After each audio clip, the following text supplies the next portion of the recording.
Bien. Est-ce que vous... C'est bon, Thomas? Ok. Bonjour à toutes et à tous. Alors, il reste encore des places. Delphine, tu peux t'avancer si tu veux. Bienvenue à la 8e édition de la journée pédagogie qui a été organisée par l'ensemble de l'équipe du Labua. Alors, le thème qui s'affiche et que vous voyez derrière nous, c'est l'évaluation des expériences inspirantes. Si vous tapez sur Google évaluation des apprentissages, vous allez tomber sur plus de 700 000 propositions de livres, d'articles en tout genre. Donc ça veut dire qu'une journée ne suffirait pas pour traiter le sujet, mais ce n'est pas l'objet non plus. Nous, ce qui va nous intéresser, c'est justement de nous inspirer de tout ce que nos collègues vont nous amener. Et je les en remercie par avance. Alors, ce thème de l'évaluation des apprentissages, c'est un questionnement, comme je disais, qui est permanent. Il met toujours en relation un évaluateur ou des évaluateurs avec des évalués ou un évalué sur un objet qui est particulier. Alors, on peut parler d'apprentissage, quel qu'il soit, sur des faits, des modes opératoires, une capacité de synthèse et aujourd'hui, des compétences. Si vous regardez le monde en fait auquel nous appartenons, en fait, et la plupart d'entre vous, vous avez des objets connectés qui mesurent votre pouls, vos données physiologiques. Vous pouvez aller sur des plateformes, évaluer la qualité d'une prestation que vous avez payée. Ça va se traduire sous forme d'étoiles, de scores, de notes, d'appréciation globale. Alors aujourd'hui, ce que l'on vous propose, c'est une journée sur des expériences inspirantes. Et je tiens déjà à remercier l'ensemble de l'équipe. Alors, avec Nathalie, je disais, je vais tous les citer, mais on va y passer plus de 10 minutes. Vous avez autour de vous plus d'une vingtaine en fait d'ingénieurs pédagogiques et de concepteurs multimédia. Donc je tenais à les remercier, mais je voudrais aussi que vous les remerciez déjà par avance de l'organisation de cette journée. Et c'est eux qui ont, pour cette 8e édition, tout organisé, défini le thème et ils ont invité 3 de nos collègues. Anne Fablet, qui est de l'Université d'Angers, qui nous parlera, voilà, Anne, je vous cherchais, qui nous parlera de l'évaluation par les pairs. Jean-Michel Genevaux, de l'Université de Le Mans Université, qui va nous inspirer avec, c'est la pratique du judo ou du karaté? Parfait, mon capitaine. Donc, on va s'inspirer aussi de ce que l'on peut faire avec des ceintures. Donc ça, c'est assez inspirant aussi. Et puis, on reçoit aussi Jean-François Rives de l'Université catholique de Louvain, qui va nous parler de cartes conceptuelles. Voilà, je vous cherchais. Merci à vous 3 d'avoir accepté de jouer ce jeu et de nous inspirer dans vos différentes pratiques. L'après-midi, vous allez avoir un certain nombre d'ateliers. Alors, Nathalie, j'en dis pas plus pour l'un de ces ateliers. Ce discours, je l'ai demandé à ChatGPT aussi. Et là, c'était très convenu, très politique. On parlait de feu sacré. Je ne l'ai pas fait. J'ai fait une carte mentale. Et voilà. Donc, je vous souhaite une excellente journée. Inspirez-vous pour le plaisir d'enseigner et surtout le plaisir de faire réussir nos étudiants. Merci à vous toutes et tous.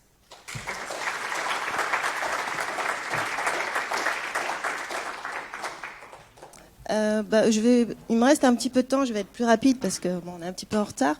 Mais je voulais faire une petite présentation parce que je sais effectivement, il y a des personnes que je connais, moi aussi dans la salle, et il y a des personnes qu'on ne connaît pas, donc ça, je suis super ravie. À tel point qu'on se demandait si on devait changer d'amphi, parce que est-ce que l'amphi va être assez grand, mais on verra pour l'année prochaine à ce moment-là. Alors, donc je voulais vite récapituler quelques points, parler des missions du Lab. Nos missions, c'est l'accompagnement des équipes pédagogiques. Donc ça, vous le savez, on est présent, on répond à vos sollicitations, à rendez-vous, on est au plan de formation, que ce soit en personnel ou en équipe. On est là aussi pour accompagner les projets aussi sur la production de ressources. Alors, on fait pas à la place de l'enseignant, mais dans le cadre d'un projet pédagogique, effectivement, il y a beaucoup de choses à penser. Et quelquefois, des médiatisations supplémentaires, des visuels, voilà, ça pourrait être intéressant pour vos projets et on est là aussi pour ça. Ce que nous, on voudrait aussi, et peut-être qu'on n'a pas assez communiqué sur ce point-là, c'est expérimenter des pratiques. Voilà. Tout le monde au lab a suivi une formation il y a 2 ans sur le conseil pédagogique. Et voilà, c'est travailler avec un enseignant ou avec une équipe, aller plus focaliser sur des points qui ne fonctionneraient pas ou qui vous souhaiteriez améliorer par rapport à l'apprentissage des étudiants. Et c'était rentrer avec vous dans une expérience, dans une expérimentation de vos pratiques. Voilà, donc ça, on est à l'écoute, on est disponible et on serait ravis de travailler avec vous sur ce champ-là. Et comme on le fait aujourd'hui, ce qu'on veut aussi avant tout, c'est valoriser les expériences des enseignants de l'Université d'Angers. Donc on est là pour accompagner, faire de la veille, voir ce qui pourrait vous convenir, et puis aussi faire des retours d'expérience et valoriser vos pratiques. Donc là, aujourd'hui, typiquement, c'est la 8e journée de la pédagogie. On est là pour montrer ce que font les collègues. Nos objectifs pour l'année prochaine, c'est continuer à développer la communauté d'apprentissage autour des pratiques pédagogiques. Alors, développer les analyses de pratiques, c'est ce que je vous disais tout à l'heure. On a envie vraiment de travailler avec vous. Donc on a déjà des pistes, des équipes qui sont revenues vers les ingénieurs pédagogiques qui sont dans les composantes. Donc n'hésitez pas si vous avez des envies pour l'année prochaine. Développer les REX, aller plus loin que cette journée de pédagogie. On a un site web, on fait des articles. On peut aussi mettre en écrit des retours d'expérience pour donner envie, en tout cas donner à voir à vos collègues. Ça, c'est quelque chose qui nous tient à cœur. Et de là, le point suivant, c'est d'aller dans des démarches SOTL. C'est-à-dire que, au-delà de travailler pour vous et le jour ou pour l'année, on peut se projeter sur 1 ou 2 ans et voir c'est quoi le retour sur l'apprentissage de mes étudiants. Qu'est-ce que je modifie? Ça marche pas? Et je fais cette analyse-là à la fois pour moi et pour les collègues et pour l'université, montrer que voilà, on fonctionne bien ensemble et qu'on a des bonnes idées et ça avance. Et on a beaucoup d'idées, on a fait beaucoup de projets.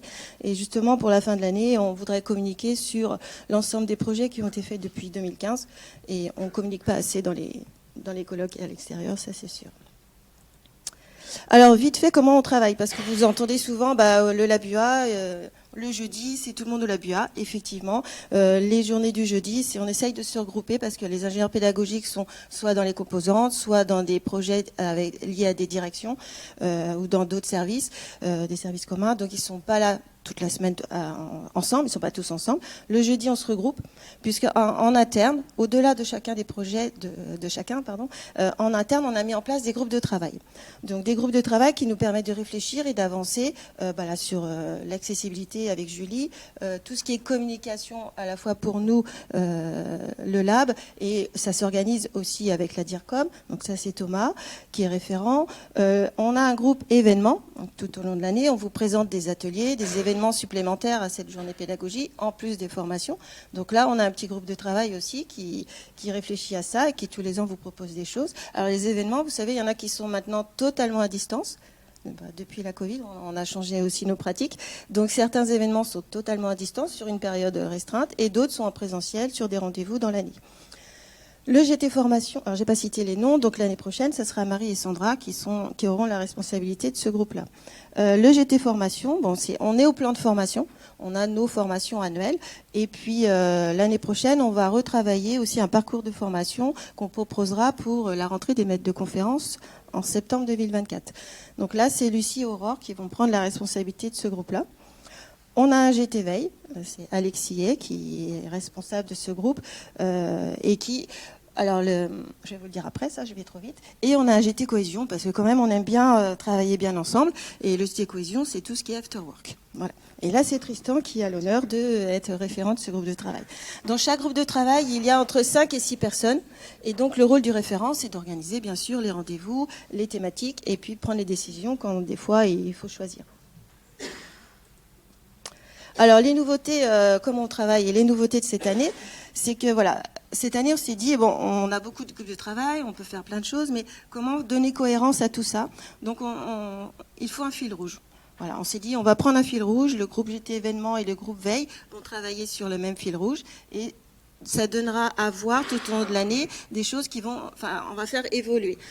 Donc on a un fil rouge, on choisit une thématique, donc c'était l'évaluation, on choisit une problématique, donc le groupe Veille a travaillé sur cette problématique. La journée pédagogie, c'était normal qu'elle aboutisse sur le travail, sur l'évaluation, avec un autre angle. Voilà, donc ça permet aussi de faire participer tout le monde sur la même thématique de travail et de faire avancer en compétences aussi les collègues. Ça, c'était vraiment chouette pour eux. Je ne sais pas si vous êtes tous abonnés à notre lettre d'actualité. Donc depuis le mois d'avril, on vous donne la possibilité de recevoir 2 à 3 lettres par an qui vous informent de nos actualités. Donc vous allez sur le site web et vous voyez la petite enveloppe en haut du menu à droite. Et une nouveauté aussi pour certains des collègues, c'est de participer à des groupes de travail, cette fois au niveau de Angers-Loire Campus. Donc Angers-Loire Campus, c'est le GIS qui regroupe l'Université d'Angers et les grandes écoles. Certains des collègues qui sont dans la salle. Donc il y a un groupe qui s'appelle Pédagogie Formation, auquel Nathalie, Lucie et moi nous participons. Et les ingénieurs IP ont souhaité avoir aussi des groupes de travail pour réfléchir plus à même et donner cette fois des objets de travaux suite à leur réflexion. Donc là, les groupes se sont terminés et les résultats vont plutôt être publiés en septembre-octobre pour certains groupes. Donc là, je n'en parle pas, je ne vais pas le dire tout de suite. Ça sera l'année prochaine. Donc voilà, cette année, c'était l'évaluation et la problématique choisie, c'était l'évaluation, optimisation ou dégradation. Donc les collègues qui sont dans le groupe Veille, avec d'autres IP, cette fois qui ont participé aussi à l'écriture de ces articles. Je dis articles parce que tout ce qui est dans la partie sommaire, ce sont des articles que vous pouvez lire sur notre site web et que chaque partie peut être téléchargée séparément. Ah, je ne l'ai pas sorti, évidemment, je voulais vous le faire voir. Il est dans mon sac. On a ici à disposition le livret papier. Donc, on a fait des impressions du dossier. C'est plus qu'un livret, c'est un dossier qui regroupe tout le travail réalisé. Donc, les collègues ont travaillé sur la littérature, c'est-à-dire qu'ils ont fait vraiment de la veille sur l'objet, l'évaluation en ligne. Et aussi, ils sont aussi allés interviewer, faire des retours d'expérience des enseignants d'Angers sur LSH, sciences et les IFSI. Voilà, donc je ne vais pas tout détailler, mais vous pourrez les consulter dans la journée. Et puis, vous voyez, certains ont fait l'objet d'ateliers qui vont avoir lieu cet après-midi. Donc l'année prochaine, on a choisi notre thématique, ça sera sur les objectifs de développement durable dans la formation. C'est un peu logique par rapport au projet de l'université, mais voilà, nous aussi, ça nous tient à cœur et on va creuser cette problématique pour la formation. La grande nouveauté pour l'année prochaine, c'est qu'on va repenser le planning de nos événements et des ateliers qu'on vous propose. Généralement, ils sont proposés je ne dirais pas au fil de l'eau parce que nous on les programme, mais ils sont proposés sur un calendrier annuel et suite à un questionnaire qu'on vous a fait passer pour savoir si cela vous convenait par rapport aux dates, les mois, les jours, les heures. Voilà, on a pensé et surtout les collègues sont allés à Louvain en Erasmus+, ils ont vécu une semaine entière de LL Week, voilà, et ça leur a beaucoup plu. Et on s'est dit, mais pourquoi pas s'inspirer de nos collègues qui font des superbes présentations et organisations pédagogiques pour les enseignants. Alors nous, on va rester modestes. Dans la première année, on va en programmer 2. Une en janvier et une au mois de juin qui se situera autour de la journée pédagogique l'année prochaine. Donc tout ça, vous aurez les infos plus précisément en septembre-octobre. De toute façon, à la rentrée des nouveaux, on dira les informations précises. Voilà, une semaine en janvier et une semaine en juin. Ouais, je voulais faire un petit focus pour certains d'entre vous qui étaient là il y a 10 ans. Il y a 10 ans, c'était la première journée pédagogie. On est à la 8e édition parce qu'il y a eu des années sans. Il y a eu des années où c'était une journée pédagogie Angers-Loire Campus.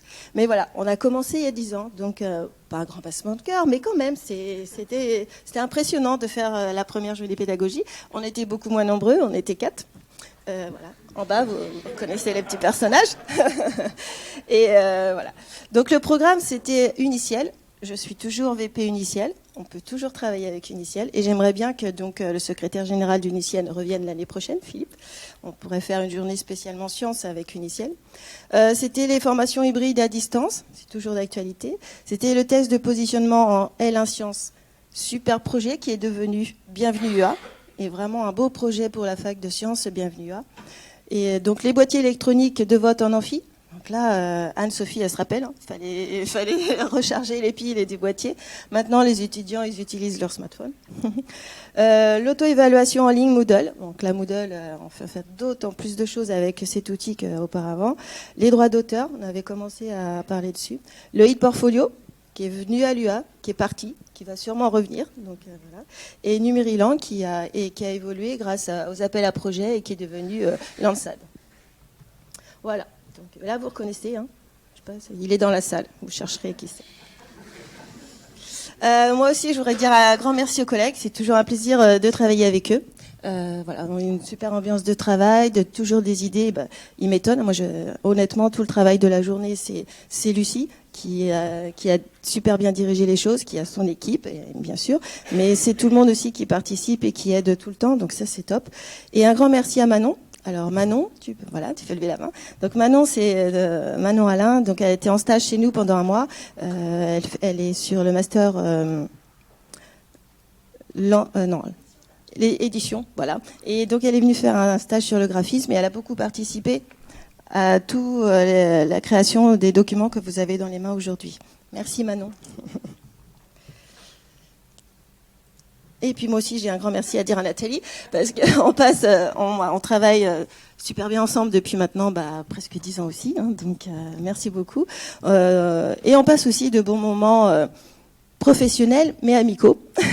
On a la chance, je reviens d'un colloque à Lausanne avec Nathalie, et bon, on a très bien travaillé parce qu'on a suivi des conférences et des symposiums et des ateliers. D'ailleurs, vous allez voir cet après-midi, on a réinvesti notre travail, et puis on a quand même passé un bon moment au musée olympique. Voilà, donc j'ai choisi cette photo qui a été prise, donc c'est ma photo, j'ai le droit de l'utiliser, c'est le start. Donc voilà, je lance la journée pédagogie, la 8e journée pédagogie.